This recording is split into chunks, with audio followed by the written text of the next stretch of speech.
2026 ఫైనల్లో గుజరాత్ టైటాన్స్ ఓటమికి కెప్టెన్ శుభ్మన్ గిల్లే అసలు కారణమా? టీమిండియా మాజీ క్రికెటర్ ఆకాష్ చోప్రా సరిగ్గా ఇదే పాయింట్పై గిల్ను కడిగి పారేశారు.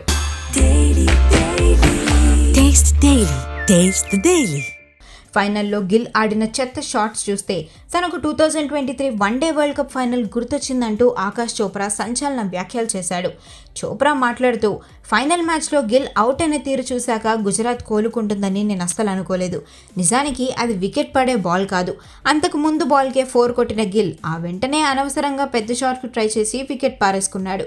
ఈ సీజన్ మొత్తం అద్భుతంగా ఆడి సెంచరీతో ఫైనల్కు వచ్చిన గిల్ తీరా కీలకమైన మ్యాచ్లో ఇలా చేతులెత్తేయడం దారుణమని అన్నాడు.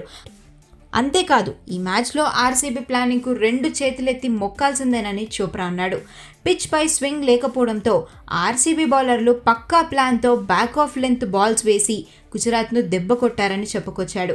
ఒకవేళ వాషింగ్టన్ సుందర్ ఇచ్చిన క్యాచ్ను జార్డన్ పట్టుకొని ఉంటే జీటీ కనీసం 150 రన్స్ కూడా చేసేది కాదని అన్నాడు. గుజరాత్ టీం కేవలం టాప్ 3 బ్యాటర్లపైనే అతిగా ఆధారపడడం వల్లే ఫైనల్లో బోర్లా పడిందని, సుందర్ హాఫ్ సెంచరీ చేసిన మిడిల్ ఆర్డర్ ఘోరంగా ఫెయిల్ అయిందని తేల్చేశాడు ఆకాష్ చోప్రా.